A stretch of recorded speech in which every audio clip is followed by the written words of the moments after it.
오늘 수요일은 빌립보서 23번째 말씀입니다. 3장 13절, 14절 두 절 보고 이번 금요일에는 15절, 16절 말씀을 보도록 하겠습니다.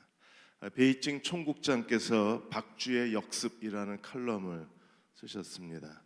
이번에 코로나 바이러스의 숙주도 박쥐일 것으로 추정이 되었기 때문입니다. 박쥐를 먹어요, 중국 사람들은. 그 이유가 박쥐를 뱀퓨라고 그럽니다. 뱀퓨라는데 퓨 발음이 복이라는 단어하고 같은 발음입니다. 그래서 중국 사람은 복자가 들어간 건 다 좋아합니다. 그래서 박쥐의 푸도 복하고 발음이 똑같기 때문에 그래서 박쥐를 좋아해요. 박쥐 모양을 행운의 상징으로 여기고 박쥐를 먹으면 복을 널리 퍼뜨린다고 그렇게 믿고 있어요. 그래서 박쥐를 먹습니다. 2003년에 사스 바이러스도 결국에 박쥐에 있던 그 바이러스가 사양 고양이로 옮기고 사양 고양이가 사람에게 옮겨서 2003년도에 중증 호흡기 질환의 사스가 전 세계를 두려움에 빠지게 했습니다. 그때는 8,098명이 감염이 되고 774명이 사망을 했는데 이번에 코로나 바이러스는 벌써 14,000명이 감염이 되고 확진이 됐습니다. 그리고 빠르게 사람들이 중국 내에서 한 400여 명의 사망자가 나오기도 했습니다. 왜 중국 사람들이 이렇게 야생동물을 즐겨 먹을까요? 저장대학 교수님이 중국 사람들이 야생동물을 먹는 이유는 단 하나라고 그랬어요. 몸보신 때문이 아니라 야생동물은 굉장히 비싼 값으로 거래가 됩니다. 그러니까 자기는 잘 사는 사람이라는 걸 보여주는 거예요. 그러니까 허영과 사치심, 자기 과시 때문에 야생동물을 먹는다고 했습니다. 우리가 살아가는데 이 자기 과시에 세상 사람들은 다 무엇 때문에 삽니까? 자기 과시에. 난 잘난 사람이야, 난 배운 사람이야, 나는 잘 사는 사람이야, 이걸 보여주고 싶은 거예요. 우리는 어떻게 살아야 되나요? 자기를 보여주려고 사는 게 아니라 우리는 그리스도 중심의 삶을 살아가야 합니다. 그래서 바울이 2장 3장에서 어떻게 우리가 그리스도 중심의 삶을 사는 사람이 될 수 있는가, 이걸 자기 고백의 방식으로 우리에게 가르쳐주고 있어요. 자기 고백처럼 좋은 신앙의 교과서는 없습니다. 이론으로 가르치는 게 아니라 바울이 나는 이렇게 살았다, 자기를 보여주는 거잖아요. 오늘 예배 드리시는 교우 여러분들께서도 우리가 주변 사람들에게, 자녀들하고 우리 곁에 있는 사람들에게 이렇게 사는 게 그리스도로 사는 것이다, 삶을 보여줄 수 있게 되시기를 주의 이름으로 축원합니다. 보여주는 게 가르치는 거예요. 자녀들에게 보여주는 것보다 더 좋은 교육은 없습니다. 바울은 그리스도 중심으로 사는 법을 이론으로, 지식으로 가르친 게 아니라 자기 고백, 간증, 나는 이렇게 살았다라고 가르치고 있습니다. 3장 14절에 바울의 첫 번째 그 인생을 이끌어간 그리스도 중심의 삶의 첫 번째는 표대를 향해서 내가 달려가고 있다. 3장 20절에 다시 오실 그리스도를 바라보고 내가 살고 있다고 고백을 했습니다.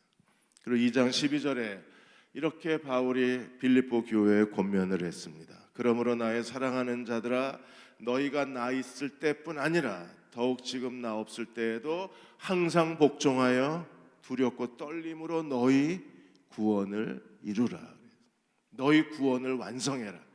우리가 이 세상에서 해야 될 가장 중요한 일 중에 하나가 뭐예요? 모든 그리스도인의 가장 큰 인생의 목표가 무엇입니까? 구원을 이루라. 하나님 우리에게 주신 구원을 완성시켜야 합니다. 3장에서 그리스도의 할례, 우리가 자기 육체를 신뢰하지 않고 그리스도를 신뢰하는 자가 되는 거예요. 그리스도의 죽음과 부활, 우리는 그리스도와 함께 죄에 대해 죽은 자, 하나님께 대해 산 자가 되었어요. 날마다 우리는 죄로부터 떠나서 하나님을 섬기는 그리스도의 종들이 되어야 합니다. 하나님께 대하여 산 자, 부활한 사람, 부활의 능력을 가지고 사는 사람, 어떤 사람입니까? 부르심의 상급을 바라보고 사는 사람들. 그래서 그리스도의 할례, 죽음과 부활, 하늘의 상급, 하나님 나라의 칭찬과 상급을 추구하는 사람이 하나님께 대하여 산자라고 우리에게 말해주고 있습니다.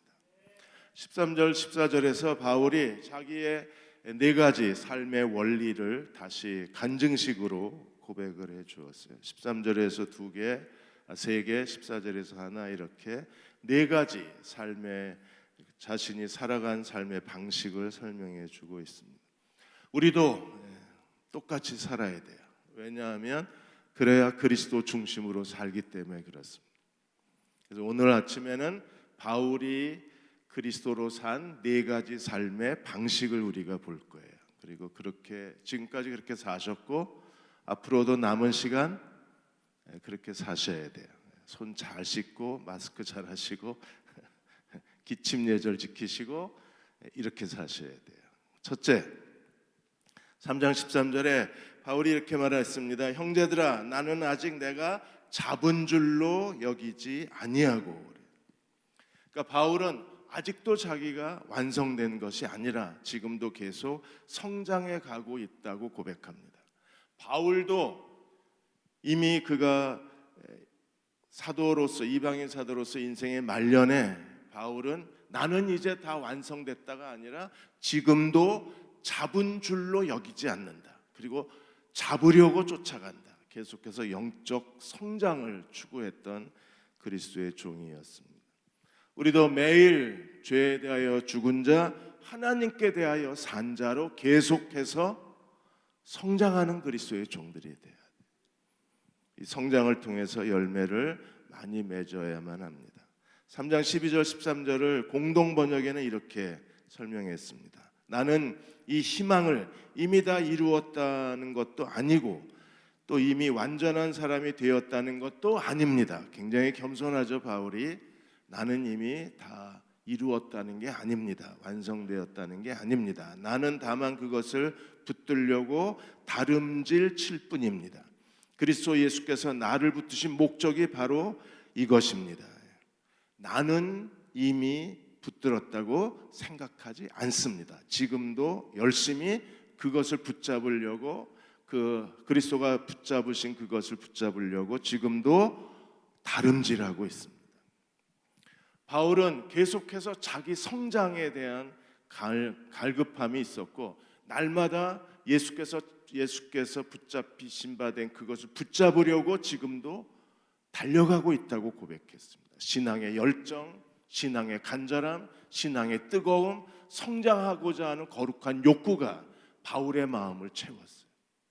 바울은 한 번도 영적 침체나 자기를 포기한 적이 없어요. 그냥 되는 대로 살지 적당히 주님을 따라가지도 않았어요. 미지근하거나 느슨해지지 않았어요. 그는 매일 뜨겁게 간절히 그리스도를 따라갔습니다. 그리스도가 붙잡힌 바 된 그것을 붙잡으려고 바울도 뛰어갔어요. 바울도 뛰어갔다면 오늘 우리도 전심을 다해서 그리스도를 닮으려고 온 힘을 다 기울여야 합니다. 오늘 코로나 바이러스 그리고 날씨가 추워져서 오늘 많이 오시지 않을까 걱정했는데 그래도 오실 분들은 다 오신 것 같습니다. 이건 간절한 문제입니다. 날씨 문제도 아니고 바이러스 문제도 아니고 결국에 예수께 대한 간절함의 문제예요.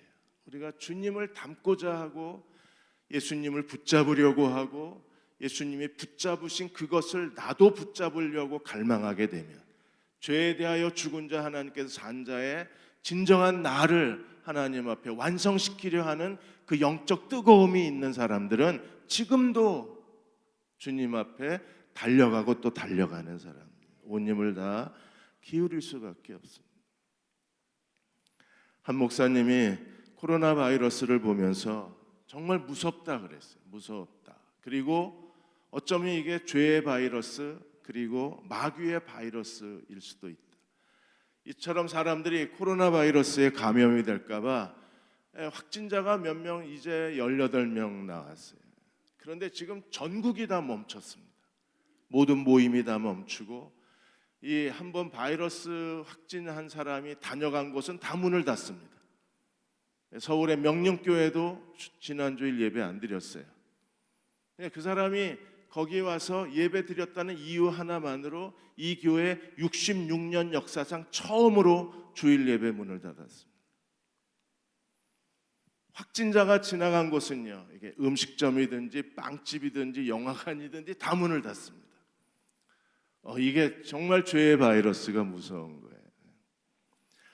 우리는 이러한 죄의 바이러스에 대해서 이 정도로 이 두려움을 갖고 사는데, 예수 그리스도를 믿는 사람들은 예수님의 바이러스를 세상에 보여줄 수 있나?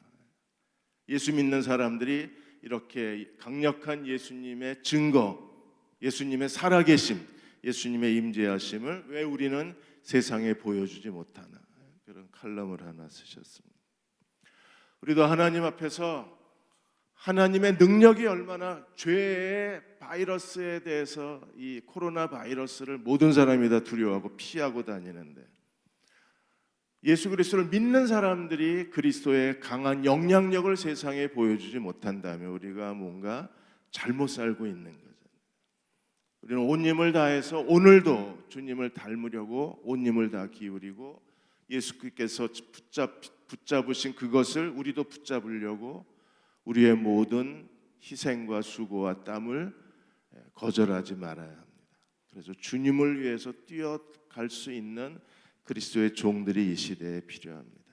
그런 뜨거운 마음이 항상 우리 마음을 채우고, 주님을 닮아가고자 하는 갈급함이 우리 마음에 넘치고, 주님을 위해서라면 기꺼이 모든 것을 바치겠다는 그 열정이 우리 마음을 충만케 하시기를 주의 이름으로 기원합니다. 두 번째, 바울의 원리가 있습니다.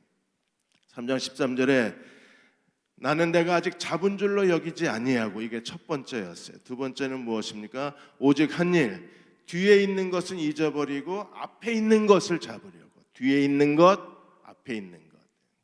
뒤에 있는 것은 어떻게 했습니까? 잊어버리고. 바울은 지금 무엇을 바라보고 있어요? 앞에 있는 것을 잡으려고 그리스도로 예수 안에서 지금도 뛰어가고 있다고 고백하고 있습니다. 뒤에 있는 것은 잊어버려라. 뒤에 있는 것을 잊어버려라. 과거에 받은 은혜를 잊어버리라는 게 아니에요. 우리는요, 하나님에게서 받은 은혜나 사람들에게서 받은 과거의 은혜를 기억하고 살아야 돼요. 과거에 받은 은혜는 기억해야 합니다. 그런데 뭘 잊어버려요? 과거에 내가 이루어 놓은 것은 잊어버려야 합니다. 과거에 자신이 이룬 것을 추억하며 사는 사람이 있어요. 그리고 오늘 아무것도 안 해요. 내가 옛날엔 이럽니다. 옛날엔. 그 옛날 얘기입니다. 잊어버리셔야 돼요. 옛날엔, 그건 옛날 얘기입니다.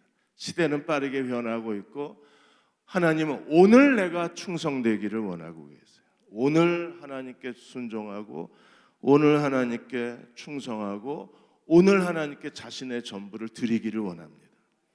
과거에 자기의 신앙에 자꾸 박물관, 자기 개인의 박물관을 만들어 놓고 자꾸 거기 들어가서 옛날만 추억하고 사세요. 하나님이 주신 사람에게 받은 옛날 은혜는 잊어버리지 말고 기억해야 합니다. 그러나 내가 하나님을 섬긴 과거에 하나님께 드려진 봉사는 다 잊어버리셔야 돼요. 그건 잊어버리고 우리는 어떻게 해야 합니까? 앞에 있는 것을 잡으려고 뛰어가야 합니다. 앞에 있는 게 뭐예요? 그게 마라톤의 결승점, 달리기의 결승점. 우리가 뛰어가는, 달리기 하는 사람들이, 마지막 경주에 참가한 사람들이 결승점에 서로 먼저 들어가려고 온몸을 내미는 것처럼, 그렇게 온 마음을 다해서 결승점에 먼저 들어가려고 뛰어가는 그런 마음의 갈망이 우리 안에 있어야 하고, 그런 열정이 있어야 하고, 그 온 힘을 다 기울이는 최선의 삶이 우리 안에 있어야 합니다. 오늘 하나님을 섬기셔야 돼요. 오늘 하나님께 충성해야 합니다. 오늘 하나님께 나의 전부를 드려야 합니다. 그래서 뒤를 바라보고 사는 삶이 아니라 앞을 바라보고 사는 그리스도의 종들이 돼야 돼요. 우리의 앞에는 뭐가 기다리고 있습니까? 인생의 최종 결승점에 뭐가 있어요? 하나님의 최후의 심판이 있습니다. 우리가 어떻게 살았는지 반드시 선악간에 우리는 하나님께 심판을 받습니다. 하나님의 심판을 바라보고 오늘 하나님께 겸손과 지혜를 다하여 그리스도를 섬기는 지혜로운 그리스도의 종들이 되어야 돼요. 인생이 이렇게 끝나는 게 아닙니다. 언젠가 우리는 다 하나님의 심판대 앞에 서요. 그 하나님의 심판대가 최종 결승점입니다. 거기서 하나님께 착하고 충성된 종아 잘하였다 칭찬과 상급을 받는 사람이 인생의 최후의 승리자가 되는 거예요.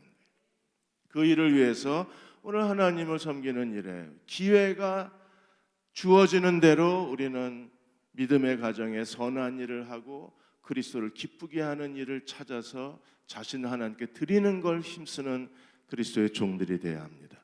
그들이 그리스도의 죽음과 부활을 따라가는 사람들인 거예요. 오카노 목사님이 문 밖에서 기다리시는 하나님이라는 책에서 어떤 사람들은 인생의 죽음과 하나님의 심판을 우습게 여기는 사람들이 있다. 이 하나님의 심판을 우습게 여기고 가볍게 여기는 사람을 성경에서는 어리석은 자라고 말한다는 거예요.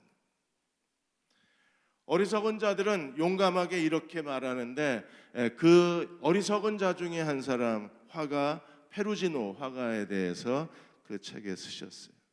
이 화가 페루지노는 무신론자입니다. 하나님이 없다고 주장하는 사람입니다. 어느 날 그가 임종이 가까이 오자 그의 가까운 사람들이 목사를 불러다가 그 임종 기도를 그에게 임종 기도를 해주겠다고 요청을 했습니다.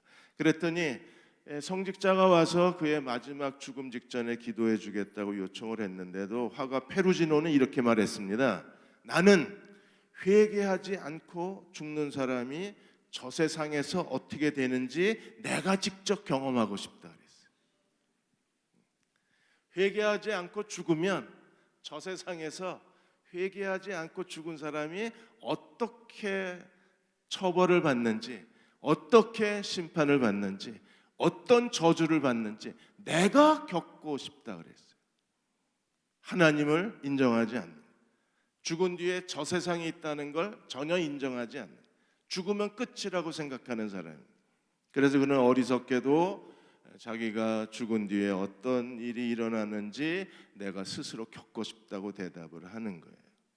그래서 오카노 목사님은 어리석은 사람들은 지옥을 우습게 여기고 하나님의 심판을 두려워하지 않는다고 했습니다. 그러나 그리스도를 섬기는 그리스도의 종들은 마지막 하나님 앞에 설 것을 두려워해서 오늘 하나님 앞에 정직한 삶을 사는 사람들이 지혜로운 사람들이라고 했습니다. 우리는 언젠가 하나님의 심판대 앞에 설 것을 압니다. 알고 계시나요? 우리가 행한 모든 것을 다 그날 하나님 앞에 신문을 받으리라고 바울이 고백을 했어요. 우리도 똑같은 고백을 갖고 살아야 합니다.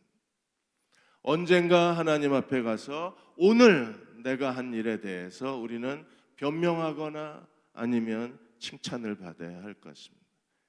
그래서 지혜로운 그리스도의 종들은 하나님의 심판을 항상 생각하고 오늘을 살아가는 사람들입니다. 그들에게 삶의 지혜가 있습니다.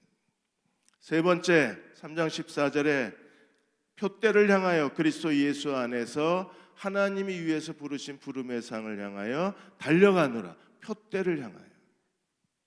여기서 말하는 표대는 마라톤이나 100m나 400m 달릴 때의 그 육상 계주의 결승점을 표대라고 합니다. 표대를 향하여 내가 그리스도 예수 안에서 하나님이 위에서 부르신 부름의 상을 향하여 달려가노라 그렇게 말했어요.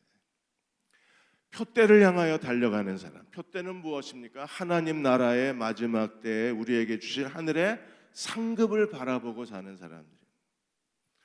그리스도와 함께 죄에 대하여 죽은 자, 하나님께 대하여 산 자, 하나님께 대하여 산 자는 그의 인생의 가장 중요한 목표가 무엇입니까? 그가 바라보는 인생에 성취해야 할 하나님이 주신 거룩한 사명이 뭐예요?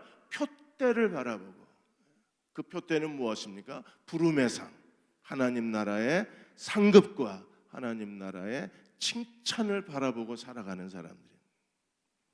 마지막 날 하나님의 심판이 있다면 반드시 뭐가 있어요? 악하고 게으른 종이 있고 착하고 충성된 종으로 어떤 사람은 책망을 받고 어떤 사람은 칭찬을 받을 겁니다. 그러므로 하나님께 대하여 부활의 능력으로 살아가는 사람들은 어떤 사람들입니까? 오늘 하늘나라에 우리에게 주실 상급과 칭찬을 바라보고 하나님께 자신의 전부를 드리는 사람들입니다. 어떤 분들은 말하기를, 어떤 신학자들은 말하기를 상급 균등론을 주장하는 사람이, 상급이 균등하다. 모든 사람이 받을 상급이 똑같다는 겁니다. 하나님은 공평의 하나님이시기 때문에 모든 사람이 받는 상급이 똑같대요. 그럴까요? 어떤 신학자는 상급 차등론자를 주장하시는 분이 계십니다. 하나님 나라에 그 사람이 그리스도께 대하여 충성한 정도에 따라서 상급의 차등이 있다는 겁니다. 그래서 균등론자도 성경을 가지고 하늘나라의 상급은 똑같다. 구원이 똑같기 때문에 상급도 똑같다. 근데 어떤 분들은 구원은 똑같이 주셨지만 상급은 다르다. 그 사람의 하나님께 대한 그의 인생의 성취에 따라서 주시는 상급이 다르다. 여러분은 균등론자입니까? 차등론자입니까? 상급이 차등이 있어야 하나님이 공의로우신 하나님이십니다. 차등 자체가 공의예요.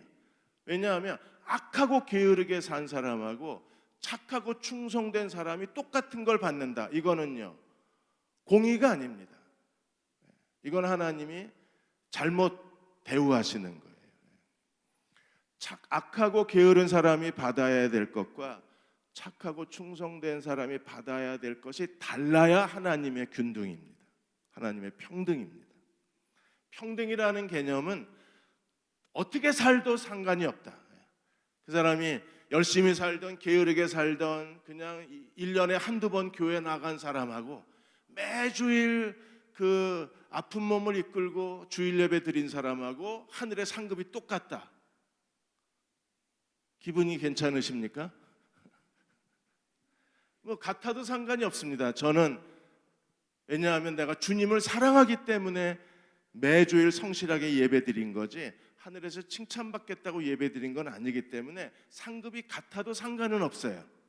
1년에 한두 번 교회 나간 사람하고 매주 교회 나간 사람하고 상급이 똑같아도 상관이 없습니다. 그러나 이건 평등은 아닙니다. 평등은요, 얼마든지 교회 나갈 수 있는데 게을러서 싫어서 신앙이 없어서 그냥 되는 대로 예배도 안 드린 사람하고 매주일 힘겹게 그 하루하루 먹고 살아야 되는 그런 삶의 압박감 속에서도 온 힘을 다해서 예배 드린 사람하고 똑같은 대우를 받는 게 평등은 아니라는 거예요. 이해가 되셨습니까? 네, 그래도 막무가내로 평등론을 주장하시는 분들이 계세요. 대부분 그분들은 대충 사시는 분들이 항상 평등론을 주장하십니다. 오히려 하나님 나라에서는 구원은 다 똑같대요. 10시간 일한 사람도 한 문화, 1시간 일한 사람도 한 문화, 5시간 일한 사람도 한 문화 똑같이 받았습니다. 이 문화는 상급을 얘기하는 게 아니라 하나님 주시는 구원을 얘기하는 거예요. 구원은 60년 예수 믿은 사람이나 십자가 옆에서 예수님을 인정해서 그날 천국에 들어가는 사람이나 다 한 문화 똑같아요. 구원은 똑같습니다. 그러나 하나님 나라에서 우리가 섬기는 정도에 따라서 하나님이 주시는 상급과 칭찬이 다를 수도 있어요. 그게 차등론자입니다. 누가복음 19장 16절 17절에 보시면 예수께서 문화의 비유를 하셨는데 그 첫째가 나와 이르되 주인이여 당신의 한 문화로 10문화를 남겼나이다. 그러자 주인이 어떻게 했어요? 착하고 충성된 잘하였다 착한 종이여 내가 지극히 작은 것에 충성하였으니 10고을 권세. 한 문화 가지고 10문화 남긴 사람은 10고을 권세. 한 문화 가지고 5문화 남긴 사람은 5고을 권세. 남긴 것만큼 하나님이 고울의 권세를 주셨어요. 10문화를 남긴 사람은 10고울 권세, 5문화 남긴 사람은 5고울 권세. 이게 평등입니다. 한 문화 감춰놓은 사람은요, 있는 것마저 뺏어서 누구에게 줬어요? 10문화 더 가진 사람에게 하나님이 더 많이 주신 겁니다. 그래서 윌리엄 버클레이도, 이 윌리엄 버클레이는 자유주의 신학자인데 이분도 이 누가복음 19장 문화의 비유를 해석하면서 분명히 하나님 나라에는 받는 상급에 차등이 있다. 하나님 보상에는 차등이 있다는 사실을 우리가 인정해야 된다 그랬어요. 인정해야 된다. 한 문화 가지고 10문화를 남긴 사람은요, 얼마나 열심히 일을 했겠어요. 한 문화 가지고 5문화 남긴 사람보다 10문화 남긴 사람이 2배는 더 일했을 거 아니에요. 그 일한 것에 대한 보상을 받는 게 마땅하다 그랬어요. 박윤식 목사님도, 박윤선 목사님도 그 주석에서, 누가복음 주석에서 이것을 보면 내세에 상급의 계층이 있다. 분명히 하나님이 주시는 상급의 차이가 있다는 것을 우리가 기억하고 살아야 된다고 권면을 하셨습니다. 디모데후서 4장 8절에 바울은 철저하게 상급론자였어요. 바울은 하나님 나라의 상급을 추구하고 살았던 분이셨습니다. 그래서 디모데후서 4장 8절에 이제 후로는 나를 위하여 의의 면류관이 예비되었으므로 주곧 의로우신 재판장이 그날에 내게 주실 것이며 내게만 아니라 주의 나타나심을 사모하는 모든 자에게노니라. 바울이 뭘 바라봤습니까? 나를 위하여 의의 면류관이 준비되었으므로. 누가 주세요? 주곧 의로우신 재판장이 최후의 심판의 날에 내게 주실 것이다. 그걸 바라보고 살았어요. 근데 바울만 주는 게 아니라 주의 나타나심을 사모하는 모든 자에게 주시겠다고 약속해 주셨습니다. 자, 베드로전서 5장 4절에 목자장이 나타나실 때, 그리스도가 다시 오실 때 하나님의 심판의 날에 우리가 충성된 그리스도의 종들에겐 하나님 뭘 주십니까? 시들지 아니하는 영광의 면류관을 주시리라. 영광의 면류관을 얻으시기를 축원합니다. 고린도전서 9장 18절에 바울은 상급을 추구했던 사람이었어요. 그런즉 내 상이 무엇이냐? 내가 복음을 전할 때 값없이 전하고 복음으로 말미암아 내게 있는 권리를 다 쓰지 아니한 이것이. 바울이 복음을 전하는 이방인의 사도로 그가 상급을 얻을 수 있는 기회가 없는 거예요. 하나님 말씀을 전하는 사람이 무엇으로 하나님 나라 상을 구하겠어요? 그래서 바울이 선택한 건 무엇입니까? 복음을 전하되 사례비를 받지 않고 그걸 통해서 하늘나라의 상급을 추구했던 것. 바울같이 이방인의 사도에 위치해 있는 사람이 하늘의 상급을 구하는 게 그렇게 쉬운 기회가 별로 없는 거예요. 그런데 바울은 기회를 찾아내요. 그리고 그 기회를 실천했습니다. 바울이 찾아낸 기회가 뭐예요? 복음을 전하되 사례를 받지 않고 전하는. 우리도 하나님 나라를 구하는 데 있어서 어떻게 하든지 기회를 찾아내야 돼요. 그리고 그 기회를 내 것으로 만들어야 돼요. 그래야 우리가 하늘나라의 상급을 구할 수 있습니다. 하나님께 뭔가 많이 배우고 많은 걸 갖고 그리고 많이 드릴 수 있는 사람을 얘기하는 게 아닙니다. 오늘 내가 서 있는 그 자리에서 우리가 하나님께 드리는 건 모든 게 다 소중한 거예요. 그리고 모든 게 다 상을 얻는 기회가 되는 겁니다. 고린도전서 9장 24절 25절에 바울은 계속 이렇게 설명했습니다. 운동장에서 다름질하는 자들이 다 달릴지라도 오직 상을 받는 사람은 몇 명이에요? 한 사람인 줄 너희가 알지 못하느냐. 너희도 상을 받도록 이와 같이 다름질하라. 25절 이기기를 다투는 자마다 모든 일에 절제하나니 그들은 썩을 승리자의 관을 얻고자 하되 우리는 썩지 아니할 것을 얻고자 하느니라. 그래서 모든 일에 절제합니다. 운동선수 나가는 사람들은요, 모든 일에 음식 먹을 거 제대로 먹지도 않고 아이스크림도 안 먹고 떡볶이도 안 먹고 그렇게 체중 감량하는 이유가 어디 있어요? 이겨야 되기 때문에. 그리스도인의 삶이 그렇게 하나님께 집중되어져야 돼요. 하나님께 철저하게 바쳐진 삶을 살아야 합니다. 왜요? 우리도 이 시대에서 영적 경주자들이기 때문에. 그래서 마지막 날 하나님의 승리를 얻는 그리스도의 종들이 되어야 하기 때문에 그래서 너희도 이와 같이 다름질하라고 바울이 고린도 교회에 권면을 하고 있는 거예요. 기회를 찾아서 기회를 얻어가야 되는 거예요.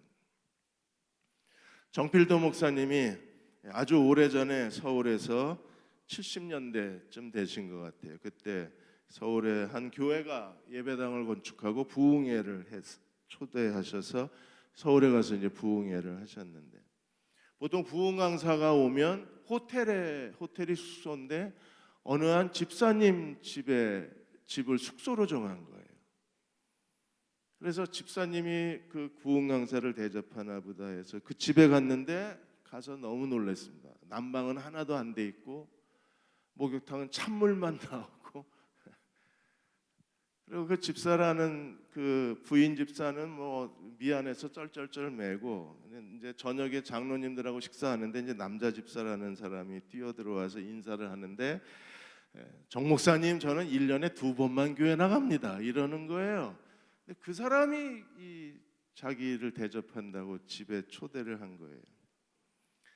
그런데 그날 저녁서부터 집에서 교회가 한 5분도 안 걸리는데 이 남자 집사가 자기가 차로 모시겠다고 꼭 차로 목사님을 모시고 가는 거예요. 그래서 그거 보니까 또 고마운 생각이 들어서, 남자 집사 보면 고마운 생각이 들었다 집에만 가면 시험이 드는 거예요. 왜 나를 이런 집에다가 여기서 자라고 그러나. 근데 목요일까지 그렇게 새벽에도 낮에도 저녁에도 이분이 차로 5분 거리를 정 목사님을 교회까지 데려다 주신 겁니다. 근데 목요일 날 새벽에 새벽 예배 마치고 나가봤더니 경찰이 와 있는 거예요. 그리고 남자 집사가 거기 자리에 있는데 보니까 이분이 면허가 없는데 목사님 새벽 집회 내려드리고 그동안에 이제 가서 동네 돌다가 경찰한테 걸린 거예요. 그래서 무면허로 걸린 거예요. 근데 면허가 없고 이 신분증도 없고 그러니까 당신 뭐냐 그랬더니 교회에 가면 자기가 누군지 자기를 이제 신분증 대신에 교회에 가면 자기 알게 해줄. 그래서 경찰 끌고 교회에 온 거예요. 그러니까 목사님 그 모습을 보니까 강사를 대접하려고 차로 계속 데려다 준 게 아니라 운전 연습하려고 자기를 데려다 준. 너무 기가 막혔대요. 그제서 이제 담임 목사가 얘기를 하는 겁니다. 이 남자 집사가 수출을 하다가 부도가 나가지고 은행 차압이 들어간 거예요. 그 집에 차압이 들어가서 이제 그 집을 잃어버릴 위기에 처했는데, 그 아내 집사님이, 여자 집사님이 기도하다 생각하니까 하나님이 그 좋은 집을 주셨는데 지금까지 그 집을 가지고 어떤 목사님도, 교회 담임 목사도 한 번도 대접을 못한 거예요. 그 즈음에 부흥회가 열린다 그러니까 이 여자 집사가 부득불 부흥 강사님을 자기 집에 모시겠다고. 할 수 없이 목사님이 그 집이 어려운 걸 알면서도 이제 은행 경매로 넘어가는 집이니까 알면서도 시험 들까봐 이제 허락을 해준 거예요. 그제서 이제 얘기를 했더니 정 목사님이 딱 하잖아요. 이제 집이 넘어가고 그러면 이제 길거리에 나 앉아야 될 판인데, 그래서 목사님이 10시 반에 아침 예배 드릴 때까지 내가 지금 가서 3시간 4시간 이 남자 집사를 위해서 기도할 테니까 그 교회 담임 목사 보고도 당신도 기도하라고. 그리고 이제 오전 집회까지 기도를 하고 이제는 걸어가야 돼요. 왜냐하면 이 차를 뺏겼기 때문에 운전을 못해요. 이제 걸려가지고. 목사님이 걸어가는데 그 부인 집사도 안 보이고 남자 집사도 안 보여요. 마음이 많이 상했나 보다. 그리고 이제 예배를 드리고 끝나고 점심을 먹고 담임 목사하고 커피를 마시고 있는데 전화가 온 겁니다. 목사님 드디어 하나님이 응답하셨습니다. 뭔데? 그랬더니 그날 이제 수출 전시회가 열렸는데 마지막으로 회사 문 닫기 전에 마지막으로 수출 전시회에 참가를 해서 수출품을 내놓았는데, 그 당시에 대통령이 지나가다가 관심을 보이더랍니다. 이게 뭐냐고. 그 대통령에게 그 물건을 설명을 했는데 대통령이 그 물건을 들여다보더니 밑에 있는 비서관한테 여기 필요한 자금을 지원해 주라 그랬대요. 그래서 비서관이 따로 이 남자 집사하고 당신 이걸 대량 생산해서 이걸 수출하려면 돈이 얼마 필요하냐 그랬더니 그 당시에 1억 5천만 원, 지금 아마 100억 이상의 돈이 필요하다 그랬더니 그 자리에서 1억 5천만 원. 그래서 이 남자 집사, 여자 집사가 너무 놀래가지고 담임 목사한테 전화를 한 거야. 우리가 그 차가운 집에, 난방도 안 되는 집에, 뜨거운 물도 온수도 안 나오는 집에 부흥 강사 4일 동안 우리가 모셨더니 하나님이 우리의 기도 들어주셔서 이렇게 새로 수출기를 열게 해주셨다. 그래서 정필도 목사님이 그 수출품을 하나 받은 거예요. 그 대통령한테 설명했던 그 물건을 그대로 싸가지고 왔더래요. 이거 우리 대통령한테 설명했는데 이거 보시고 우리 대통령이 1억 5천만 원 줬다고. 그래서 그걸 정필도 목사님이 자기 부산의 수영로 교회 들고 가서 교인들한테 보여주면서 하나님이 이렇게 놀랍게 응답하셨다고.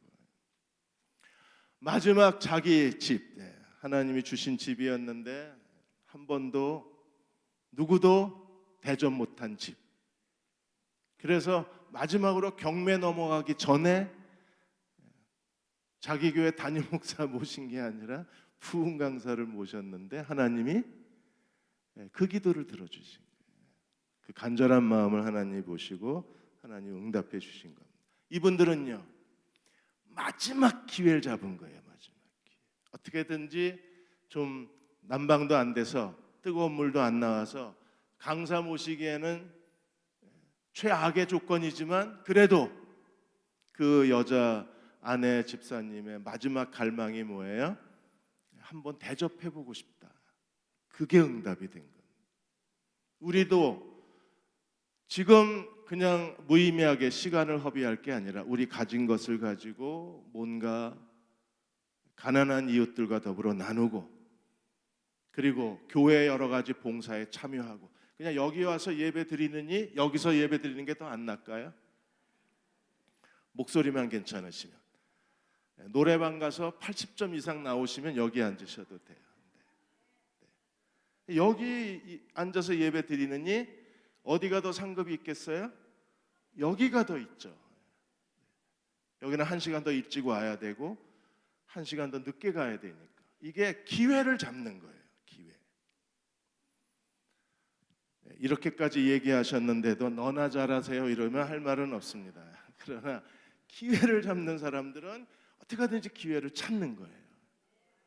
예배 끝나자마자 내려가서 식당에 가서 사람들 젓가락 숟가락만 나누어 줘도 이게 기회예요. 천국에 가면 여러분의 젓가락 숟가락은 금으로 만들어졌을 거예요. 왜? 식당에서 젓가락 숟가락 봉사했다고.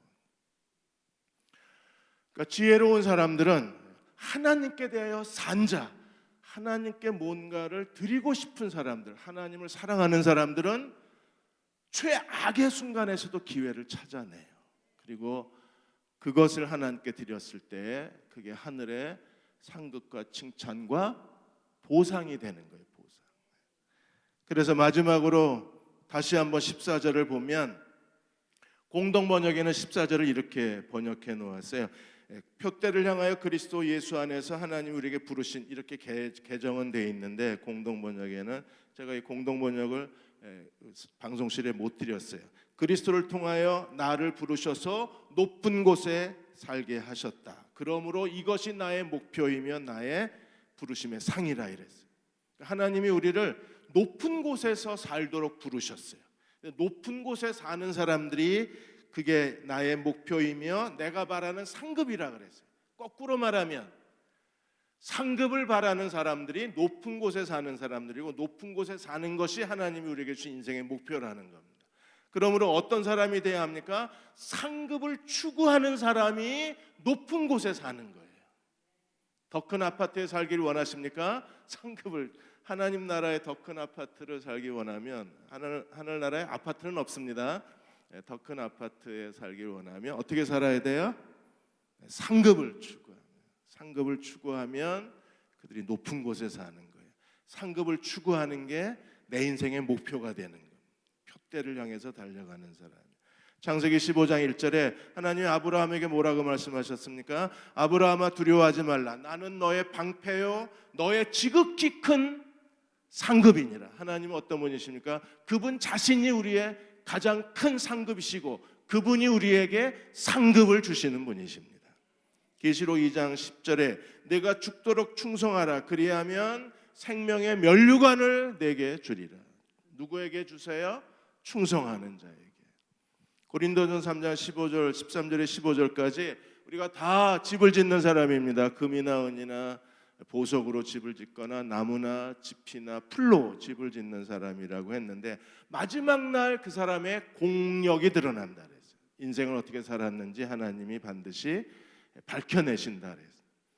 각 사람의 공적이 나타날 터인데 그날이 공적을 밝히리니 이는 불로 나타내고 그 불이 각 사람의 공적이 어떠한 것을 시험할 것이라. 만일에 그 위에 세운 공적이 그대로 있으면 뭘 받아요? 상을 받고. 그대로 있으시길 축원합니다. 그리고 15절 누구든지 공적이 불에 불타면 해를 받으리니 하나는 한쪽은 상을 받고 한쪽은 해를 받고. 해를 받는 사람들은 어떻게 되나요? 그 자신은 구원을 받되 불 가운데서 구원을 받은 것 같다. 구원은 받지만 하나님 나라에 불 가운데 구원을 받은 것처럼 될 것이라고 주님이 말씀하셨습니다. 하나님의 은혜를 깨달았다면, 주님을 사랑한다면, 정말 그리스도가 내 안에서 살아 계심을 믿는다면 우리는 바울처럼 하늘의 표대를 향하여 상급을 추구하는 그리스도의 종들이 되어야 합니다. 어머니의 기도라는 책을 윤미라 권사님이 쓰셨습니다. 이분은 한국 기도하는 엄마들 경기도 성남 지부 지부장이십니다.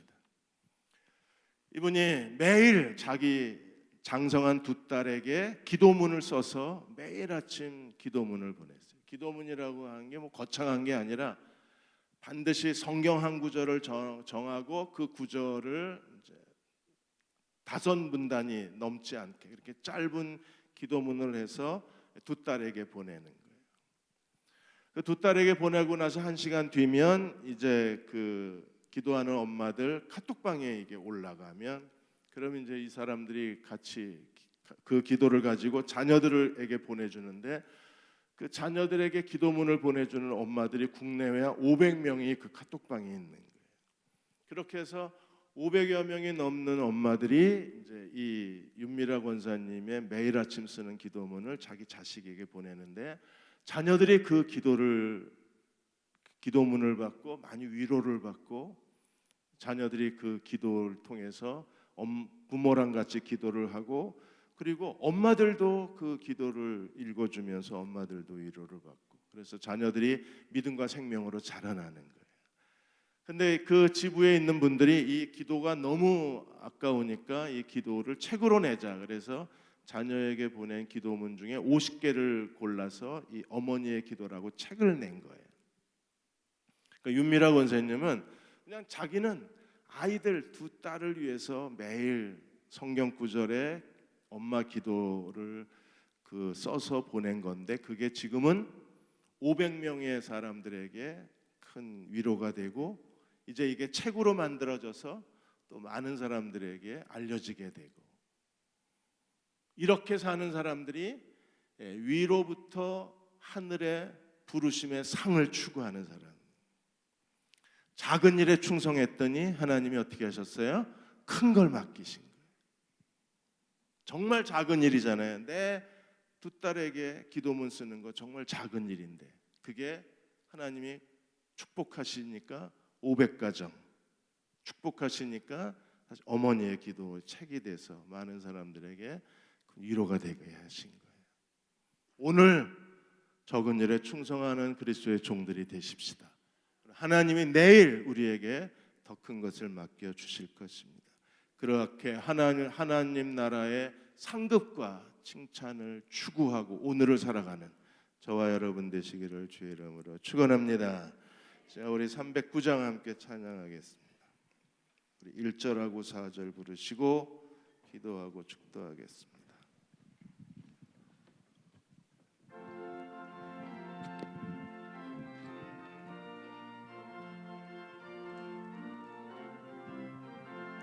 목마른 내 영혼 주가 이미 허락한 그 귀한 영생수 주여 갈망합니다. 그 약속 따라서 힘써 간구하오니 오 주여 내 기도 어서 들어주소서. 예수의 사랑 예수의 사랑 바다 물결같이 내게 임하니 영광의 물결에 온전히 쌓여서 내 영혼의 기쁨 한량없도다. 그 차고 넘치는 주의 은혜의 물결 힘차게 밀려와 내게 만족합니다. 오 할렐루야로 주를 찬송하오니 내 마음의 기쁨이 항상 충만함이라. 예수의 사랑 예수의 사랑 바다 물결같이 내게 임하니 영광의 물결에 온전히 쌓여서 내 영혼의 기쁨 한량없도다. 이제 우리 같이 기도하겠습니다. 하나님, 예수의 사랑이 바닷물결 같이 내게 임하게 하여 주옵소서. 사랑의 물결이 내 영혼에 충만하게 하여 주셔서 사랑의 물결이 내 영혼에 기쁨이 되게 하여 주셔서 내가 주님을 전심으로 충성된 삶을 살게 해 주옵소서. 하늘의 상급을 바라보고 살게 해 주옵소서. 오직 그리스도만 높이며 살게 해 주옵소서. 우리 같이 소리내어 통성으로 기도하겠습니다. 아버지 하나님, 예수님의 사랑이 우리 마음을 채워주시길 원합니다. 그 큰 사랑으로 우리 마음을 채워주시고 영광스럽게 해주시고 하늘나라의 상급과 칭찬을 바라보게 하여 주시고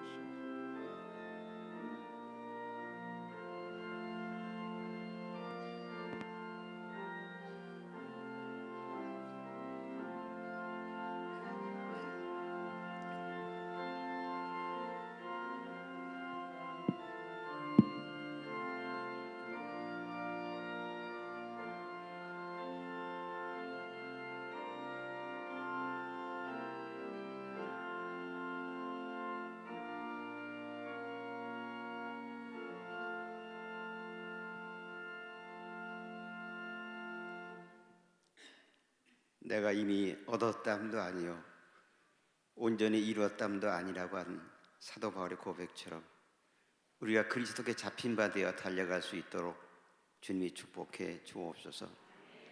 이제는 우리 주 예수 그리스도의 은혜와 아버지 하나님의 크신 사랑하심과 성령의 교통하심이 예수 그리스도 안에서 표대를 향해 달려가기 원하는 귀한 지체들 위해 이제부터 영원토록 함께 하시옵기를 간절히 축원하옵나이다.